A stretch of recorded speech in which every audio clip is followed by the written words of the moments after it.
Hey everyone, today we're going to be working on lesson 13, RGB colors and classes.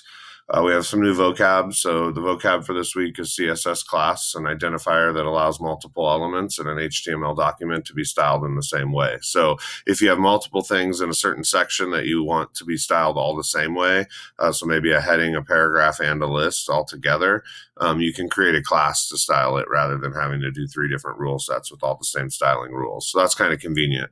Another thing we're going to learn is RGB colors. So for now on, we can create just about any color we want using red, green, and blue values. So we can see the code here, RGB, and then there'll be some numbers here where it says red, green, and blue. The first thing we're going to be doing is just playing around with a widget that they created to mess around with RGB colors. So we're going to come over here and click Run. And then we have a list of colors that they want us to create. So for A, they want us to put the value for red at 216. So we're just going to slide that to 216. We want to get green to 191. I'm just going to try and get as close as I can here. 191, and then blue at 216. Past it. 215 is good. So basically what I should recognize now is the color I created matches number 4. I want you to do that for B, C, D, and E and see what colors you create there. Make sure you can answer these questions. If not, you can click on them and it'll answer it for you. There's some other extra stuff to check out as well. What you really want to know before you move on here is just how these different values affect making different colors. So you can kind of use this and matching these colors to determine that. Then we're going to get into creating some colors that we need for a lesson as we get a little bit further along. So you're going to need a piece of paper or something to write down some information on. The first thing we're going to do is create a winter color. And so use these if you need to. How do I make a lighter color? Why do red and green make yellow? If you're still kind of unsure on colors, but basically we want to try and make this winter blue. So I'm going to get as close to it as I can here. Remember to click Run before you start messing around with the things.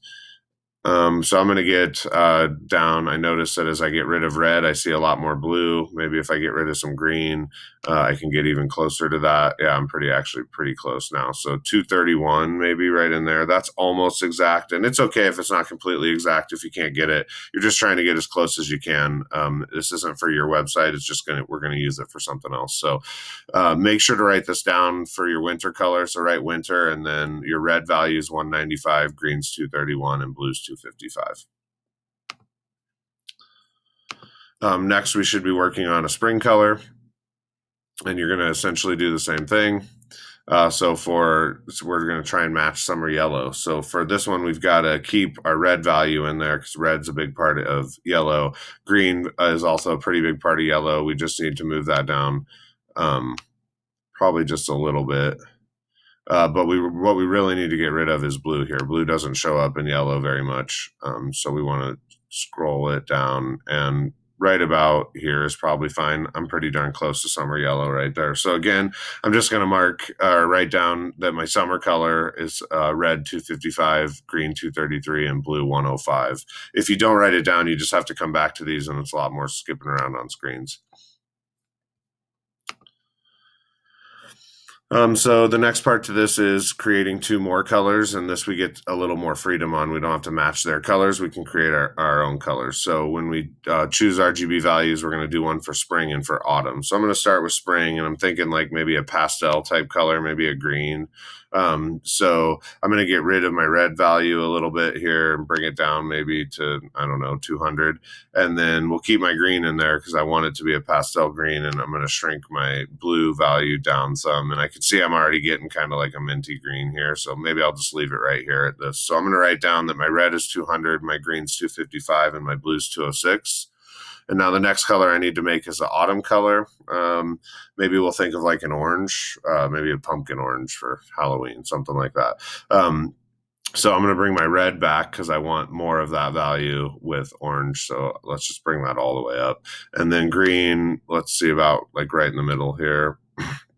And then blue will go way down. And I can see I'm starting to get an orange. So wherever I feel like I really like that orange, which maybe I'll do like right here. This looks like a good orange. So I'm going to leave it at that with orange. So I just need to write this down: red 255, green 195, and blue 60. I'm going to end this video here, and we'll start part 2 on lesson 13-6.